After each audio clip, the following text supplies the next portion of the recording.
Hello everyone, Painful Mass here. This post I've been sitting on for a little bit because I have no idea how to do it in any reasonable amount of time. So I'm just gonna talk and it's gonna be a huge, long, muddled mess, and hopefully you'll be able to make sense of it.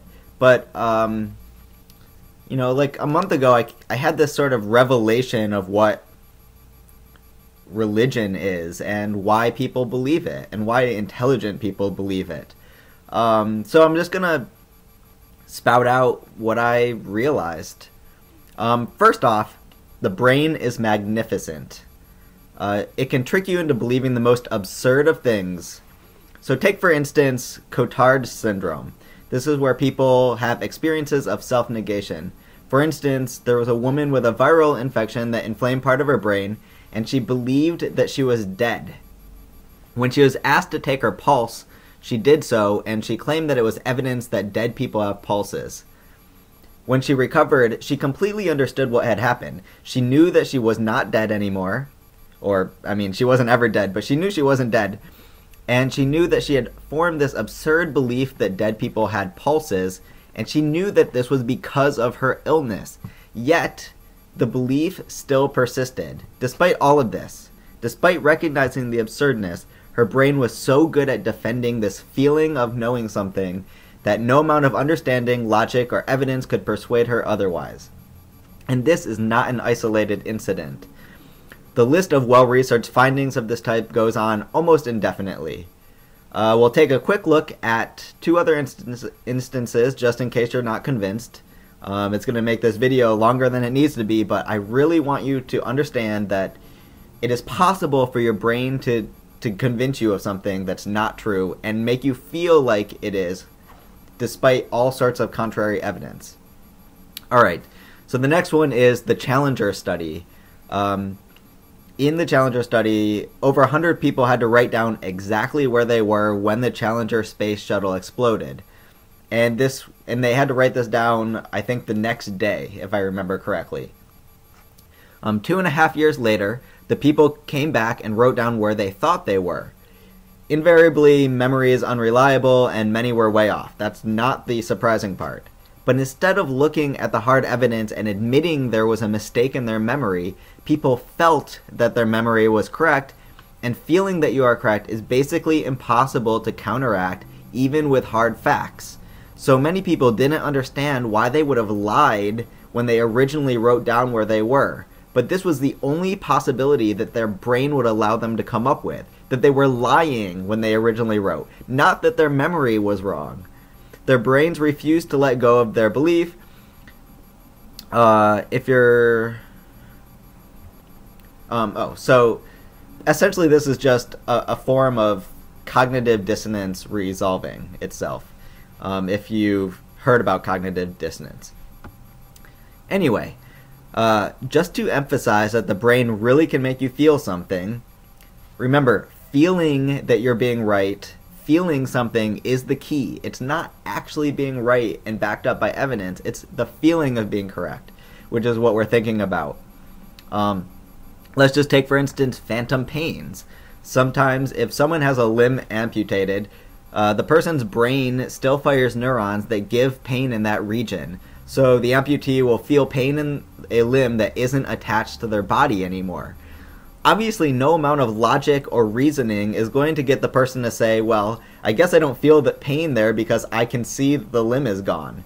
What will in reality happen is that they will know beyond any doubt that they feel pain there. But obviously this is impossible. It's not true. They aren't actually experiencing pain there. Their brain just is tricking them into thinking that they feel pain there. And if that's not an amazing trick of the brain into making you feel something that isn't true, then I don't know what is. So how does this play into religion? Well, we know that it happens all the time that people will recognize complete contradictions in their beliefs, even say out loud that they are contradictions, but since they know their beliefs to be true, or feel that they know their beliefs to be true, it is unexplainable why those contradictions exist and they go on believing.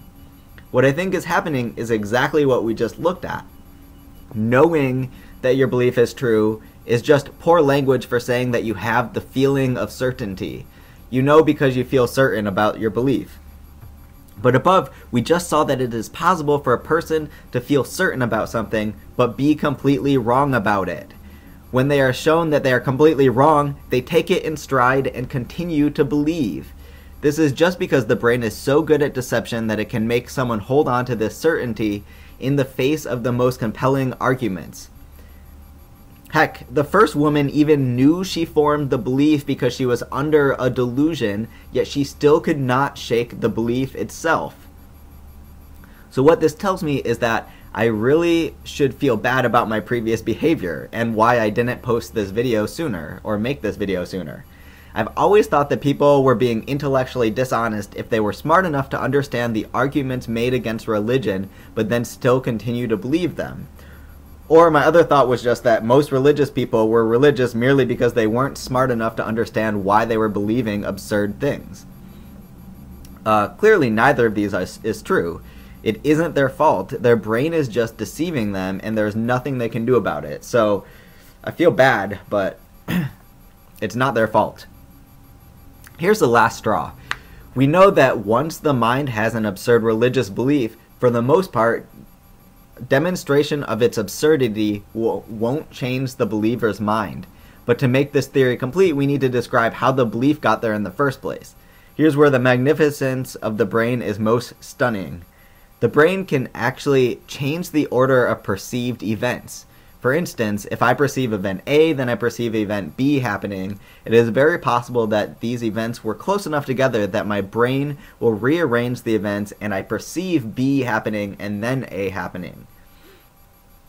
Do not argue with how absurd this sounds. We actually know that this happens all the time. It happens, so every experiment done on this verifies it. Note that the key reason we need logic and science to describe reality, it often goes very counter to our intuitions about what we think we are certain about. So just to give a quick example of this, we know that professional baseball players cannot possibly see the baseball approaching the bat to know where to swing. The ball just goes too fast for it to be actually possible. It is important to understand that it is impossible for them to know where the ball is before they swing. Many great baseball players have their eyes closed when they swing. So what happens is that the batter predicts where the ball will be and swings before the ball is close enough to know for sure. When the batter hits the ball, their brain reverses what happens. So to reiterate, that in reality they swing and then they see the ball approach. But this makes no sense to them, since they believe they must see where the ball comes in to hit it. So the brain makes this happen, and so they don't believe, so they believe that they see the ball and then they swing. And this is not isolated again, it happens all the time. There's no weird speculation going on here on my part. It's well documented in the literature. Okay, so my guess is that the reason people form religious beliefs is that they have a feeling of knowing or a feeling of certainty that there exists something more out there in the universe. This feeling is just a feeling. We know that this is possible. There are many experiments verifying that it's completely possible for random firings of neurons to stir this feeling of knowing up without it actually being about knowing anything in particular. Stimulating certain parts of the brain with absolutely no context attached to it can make people feel a oneness with the universe. That's an exact quote. Or there is a divine presence, another direct quote. Or they have a moment of clarity or a religious experience, etc. This goes on and on. The key thing to note is that it's merely brain stimulation that can be repeated in a lab or with drugs. It is not by any means anything more than a feeling that is without a cause, meaning from a thought or a feeling that's verifying something. So what happens is that when this happens to a person, then whatever culture they exist in, they use that language to describe it. Suppose you're surrounded by Christians your whole life, then in reality what happens is that for some reason you have this feeling of knowing, so for some reason so in other words, that area of your brain is stimulated for whatever reason. That's all it is. It's a stimulation that gives you this feeling. Then, since it is out of context and you have no other way of describing it, you have to use the language of God and Christianity. But this makes no sense. What this is saying is that you have an abstract feeling of knowing, and then you have the thought that God exists. That is a very strange thing. So in order for your brain to make sense of this, it reverses the order, and you believe that you have the thought that God exists, and then you have the feeling of knowing after the thought. Now, note, in reality what happened was you had a brain stimulation, it gave you this feeling of knowing, and then you thought about God. So you falsely attribute a feeling of certainty, of knowledge of God's existence. I've watched a lot of conversion stories out there, and this matches every single one of them perfectly. Now, as we've seen, it just doesn't matter how this belief comes to you. You could have been under a delusion that you were dead, or it could have happened as I just described. It just does not matter. Once you have this feeling of certainty, basically nothing can change it. So this is a brief summary of where my theory is right now. I actually have tons of little side explanations for tons of things as well. It makes more sense to me than any theory of religion I've ever seen. And actually it's lifted almost exactly from Robert Burton's book, On Being Certain. So I've just applied it to religion, which he doesn't do very much. So here's the problem. What if it's true? It says that we can't argue someone out of religion. And what do we do then? All these excellent YouTube videos are just completely for naught. My guess is that we have to educate religious people that this is what's going on. We have to get them to completely understand that it is possible for the brain to do some massive trickery and deception. Show that this isn't a bad thing, it is just how things are. It happens all the time over the simplest little things. If we can convince them of that, then we have essentially convinced them that their feeling of certainty and of knowing can't be trusted to match with reality. The only way to figure out if something is true is through science and logic. If there's a plain contradiction in your beliefs, then it means something is wrong. This is why there's so much progress in science and math. We've come to accept that our intuitions about reality are often wrong, and we want the truth, so we have to accept things that seem incorrect at first.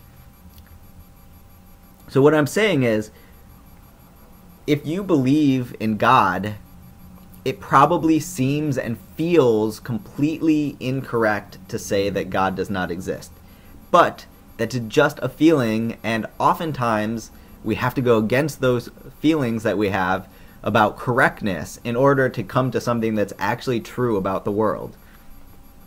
In summary, the only way to get someone to stop believing in a religion is to get them to stop trusting this feeling of certainty they have, and to understand that they have to make a leap that seems blatantly wrong at first. Now we're getting into neural networks and stuff I don't want to talk about right now, but really the longer certain neurons have been firing together, the stronger they are wired together. So someone who has only had a belief in God for 2 years will probably be able to overcome it much quicker than someone who has believed for 25 years. Lastly, I think this explains a lot why lots of mathematicians and scientists are atheists.